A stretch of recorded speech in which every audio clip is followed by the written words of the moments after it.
تو ویدئوی آموزشی امروز میخوایم با هم نحوه استفاده از خمیر تکسچر رو یاد بگیریم و ببینیم که با استفاده از خمیر تکسچر چطوری میتونیم تابلوهای برجسته و دکوراتیو رو خلق بکنیم. پس تا انتهای ویدئو با من همراه باشید.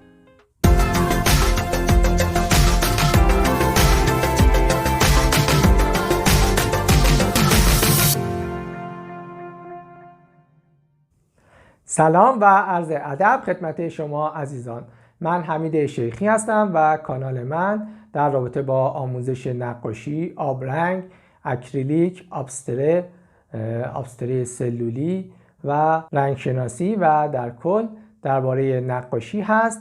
پس اگر علاقه‌مند به این موضوعات هستید کانال من رو سابسکرایب کنید و با لایک ها و کامنتاتون من رو همراهی بکنید. در ویدیوهای قبلی ما با هم یاد گرفتیم که خمیر تکسچر رو چطوری درست میکنن. حالا میخوایم نحوه استفاده از این خمیر تکسچر رو با هم یاد بگیریم و ببینیم که چطوری میتونیم با استفاده از اون تابلوهای برجسته خلق بکنیم و از اونها برای زیبایی منزل خودمون استفاده بکنیم. من چندین روشی رو که متداول هست در اینجا به شما آموزش میدم، اما استفاده از اون و به کارگیری خمیر تکسچر میتونه به خلاقیت خودتون برگرده و شما میتونید با استفاده از خلاقیت خودتون تابلوهای زیبای آبستره و دکوراتیو خلق بکنید. بریم که با هم آموزش رو شروع بکنیم. خب اول از همه من لوازم مورد نیاز رو براتون توضیح میدم و بعد شروع میکنیم به یادگیری تکنیک ها. اولین ماده‌ای که ما نیاز داریم خمیر تکسچر هست. همونطور که در ویدیوی قبلی دیدین خمیر تکسچر رو ما با استفاده از پودر بچه یا گچ و رنگ و چسب چوب تولید کردیم. حالا میخوایم این خمیر رو روی کارمون استفاده بکنیم. شما میتونید از خمیرهای آماده هم استفاده بکنید. خمیرهای آماده که انواع مختلفی دارند: خمیر بسکت، خمیر سندستون، کراکل، خمیر کاگل و انواع خمیرها که میتونید اونها رو از فروشگاه‌های لوازم هنری تهیه بکنید. اما در اینجا من میخوام از خمیری که خودم تهیه کردم استفاده بکنم و بافت خودم رو روی کار قرار بدم. برای کار کردن خمیر تکسچر روی بومتون شما میتونید از کاردک ها استفاده بکنید. انواع و اقسام کاردک ها در بازار وجود دارند که شما با توجه به سلیقه خودتون با هر کدوم که راحت تر هستید و با هر سایزی که اندازه کارتون هست میتونید استفاده بکنید و خمیر رو روی کارتون قرار بدید. خب یکی دیگه از لوازمی که میتونید در کار با خمیر تکسچر استفاده بکنید لیسه ها هستند. انواع و اقسام لیسه در بازار موجود هست. لیسه های پلاستیکی در سایزهای مختلف و لیسه فلزی که در تصویر میبینید.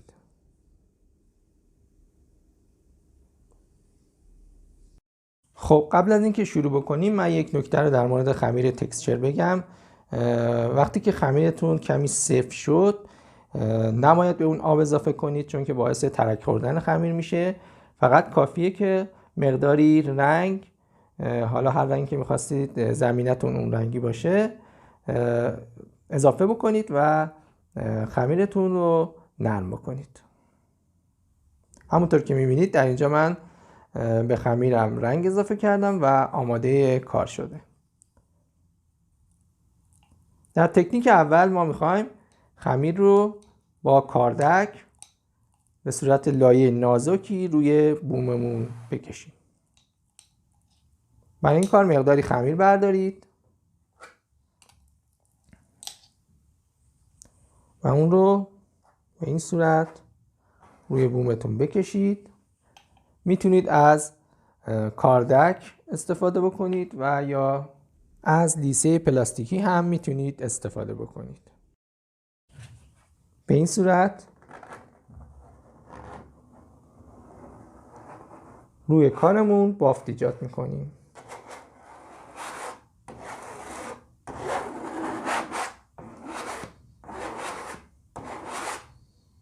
توجه کنید که فقط یک لایه نازکی روی کارتون انجام بدید و کار کنید، چرا که لایه های ضخیم‌تر باعث ترک خوردن میشه.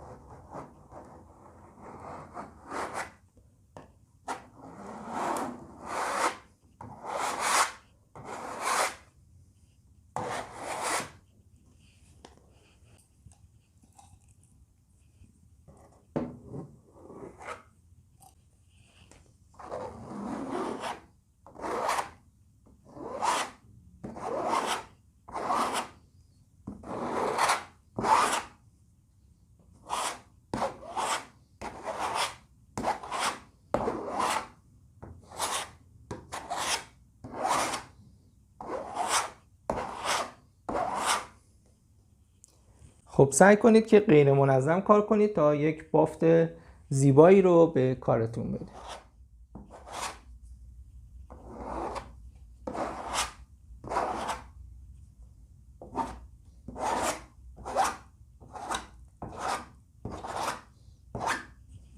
خب حالا میذاریم که کارمون خشک بشه و بعد میتونیم لایه دوم رو روش کار بکنیم.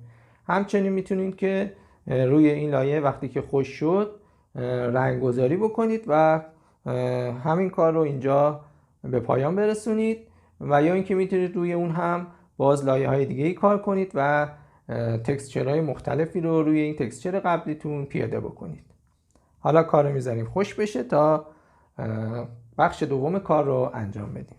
خب من یه چند ساعتی فرصت دادم تا تکسچرهای من خشک شد و به این صورت که میبینید در اومد. حالا برای اینکه کارم نرمتر و زیباتر بشه مقداری اون رو سنباده میزنم، اما توجه کنید که سنباده‌تون بایستی خیلی نرم باشه. من سنباده 600 استفاده میکنم.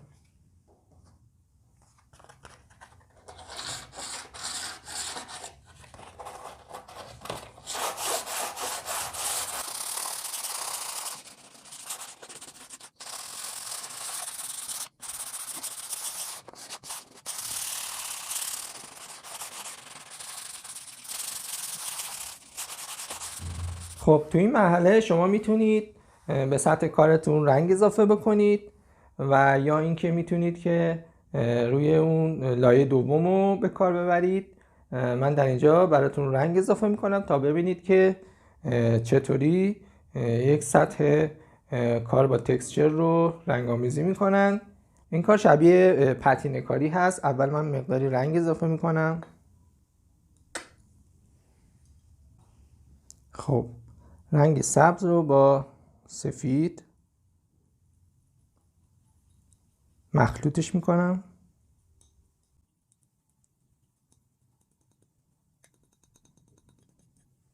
خب برای اینکه سطح کارمون رنگ‌آمیزیش یک نواخت نشه از یک اسفنج برای این کار استفاده میکنم. اسفنج رو داخل آب میزنم تا نرم شه و از اون بتونم استفاده بکنم. شما میتونید از ابر هم برای این کار استفاده بکنید. به این صورت اسفنج رو در رنگ فرو میکنم و روی بخش‌هایی از کارم به این صورت میکشم.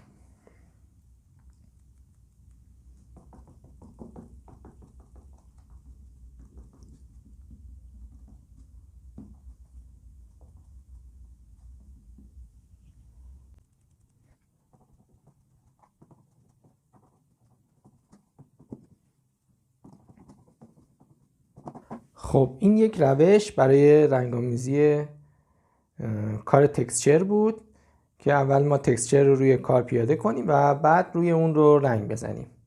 خب روش دیگه رنگ کردن تکسچر این هست که ما ابتدا رنگ و تکسچر رو با هم مخلوط بکنیم و بعد از اون روی بوممون کار بکنیم. در اینجا من تکسچر رو با رنگ مخلوطش میکنم. خیلی خوب باید هم بزنید تا با هم یک نواخت مخلوط بشن. میتونید رنگ‌های دیگه ای رو هم به سلیقه خودتون اضافه بکنید.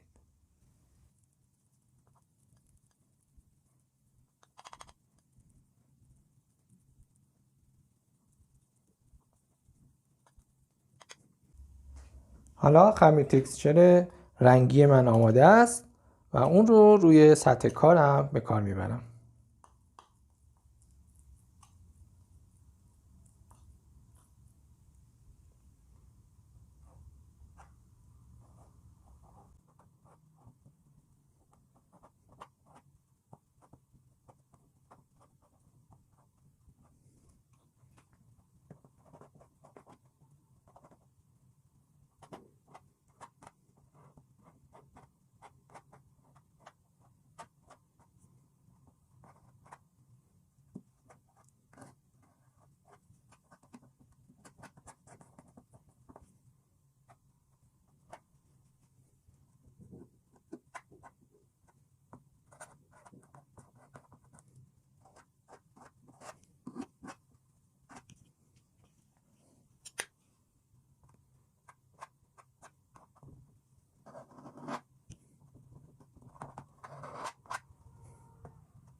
خب همونطور که دیدید ما بخش‌هایی رو با استفاده از خمیر تکسچر رنگی روی کارمون پیاده کردیم و کمپوزیسیون کار رو تکمیلش کردیم. حالا میتونید بخش‌های دیگه ای رو هم با تکسچر سفید یا رنگ‌های دیگه به کارتون اضافه بکنید.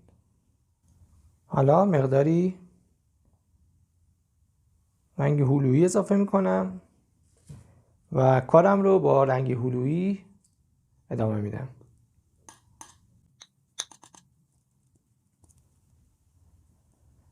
خب همونطور که میبینید یک رنگ ملایم متمایل به کرم ایجاد شد. حالا از این رنگ بر روی تابلوی خودمون استفاده میکنیم.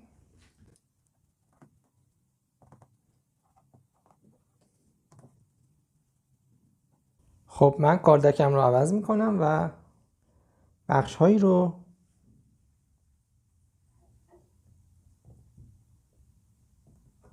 به این صورت اضافه میکنم.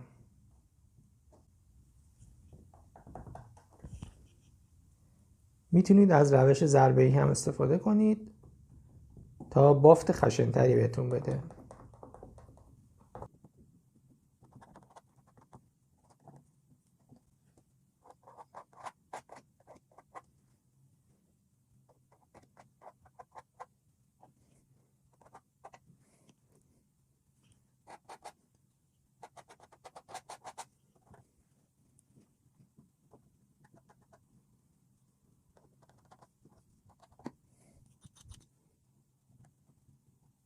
حالا کمی بنزینا اضافه میکنم.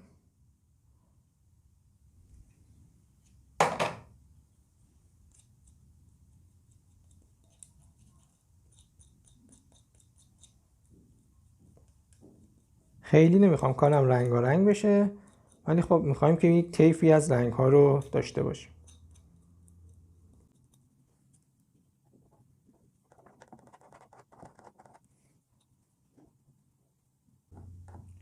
سعی کنید که کمپوزیسیون کارتون رو حفظ بکنید و اون رو خراب نکنید تا نقاشی یک رنگامیزی درهم و برهم نباشه و یک ایده و شکل رو در نقاشی ادامه بدید.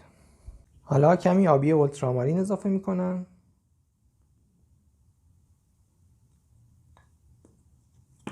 خیلی زیاد نمیخوام به کار ببرم.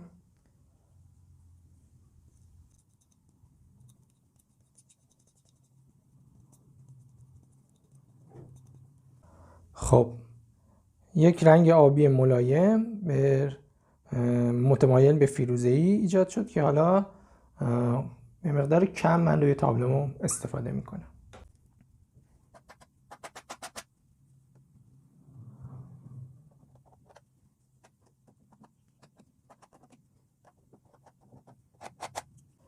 خب کار ما با تکسچر تموم شد. حالا میخوام بخش‌هایی از کار رو مقداری سایه روشن بدم تا کارمون از یک نواختی خارج بشه.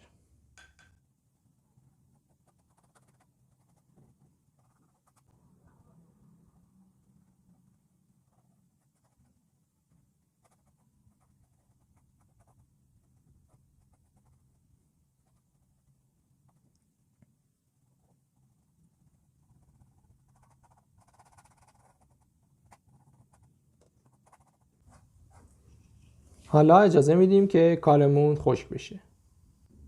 خب کار ما خشک شد. حالا دوربین رو نزدیک میبرم تا بافت هایی که ایجاد شده روی سطح بومم از نزدیک ببینید.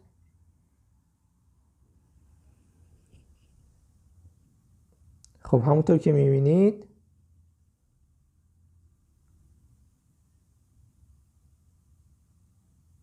با خمیر تکسچر بافت ها رو روی بوممون ایجاد کردیم. الان خمیر خشک شده و من میتونم بخش هایی رو که نیاز به اصلاح دارم مثل این بخش با سماده اصلاحش بکنم.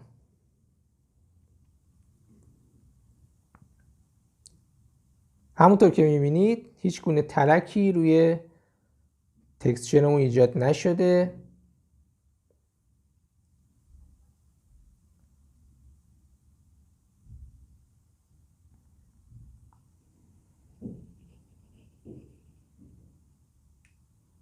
خب کار ما تقریبا تموم شده هست. میتونید در این مرحله شما مقداری اصلاحات روی کارتون انجام بدید و کارتون رو تموم بکنید. اما من میخوام یک لایه خیلی نازک از تکسچر با رنگ طلایی روی کارم بکشم تا کارم رو یک جلوه دیگه ای بهش بدم. خب مقداری خمیر رو برمیدارم و با رنگ طلایی مخلوطش میکنم.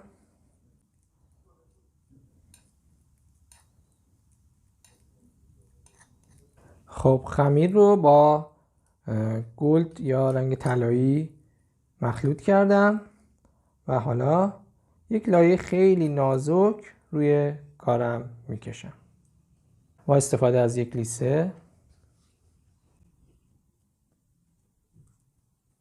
خب من کار رو برمیگردونم و از این بخش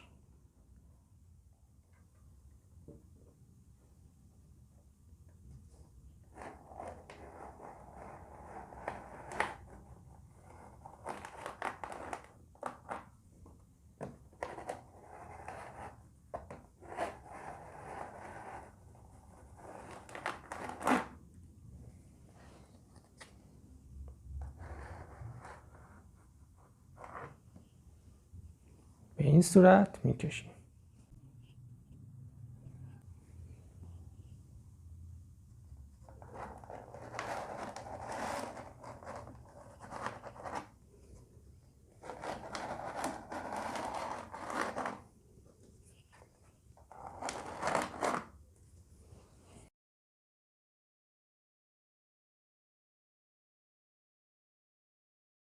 حالا کار رو دوباره به حالت اولش برمیگردونم و بخش هایی که نیاز به اصلاح داره رو اصلاحش میکنم. خب من اصلاحاتم رو انجام دادم و حالا اجازه میدم که کارم خشک بشه و نتیجه نهایی رو فیلمش رو براتون قرار میدم. خب کار ما خشک شده و نتیجه نهایی کار رو الان به شما نشون میدم. همونطور که میبینید بخش هایی رو که اضافه کردیم به خوبی روی کار نشسته و جلوه زیبایی به کارمون داده.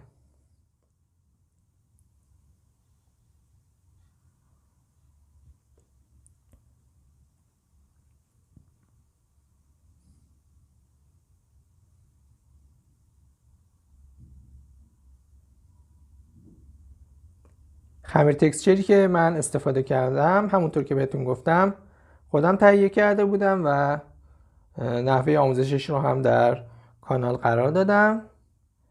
میتونید از این خمیر تکسچر برای تابلوهای برجسته و زیبایی ابستره و دکوراتیو استفاده بکنید و تابلوهای زیبایی برای منزل خودتون خلق بکنید. خب امیدوارم که از این ویدیو استفاده کرده باشین. اگر که ویدیوی قبلی در مورد درست کردن خمیر تکسچر رو ندیدین، من لینکش رو براتون قرار میدم و بهتره که اول اون رو مشاهده بکنید و بعد روش استفاده از اون رو در این ویدیو امتحان بکنید. لازمه که تمرین‌های زیادی انجام بدید تا با خمیر تکسچر بیشتر آشنا بشید و بتونید اون رو در نقاشی‌های خودتون به کار ببرید. تا ویدیوی دیگر، خدا نگهدار.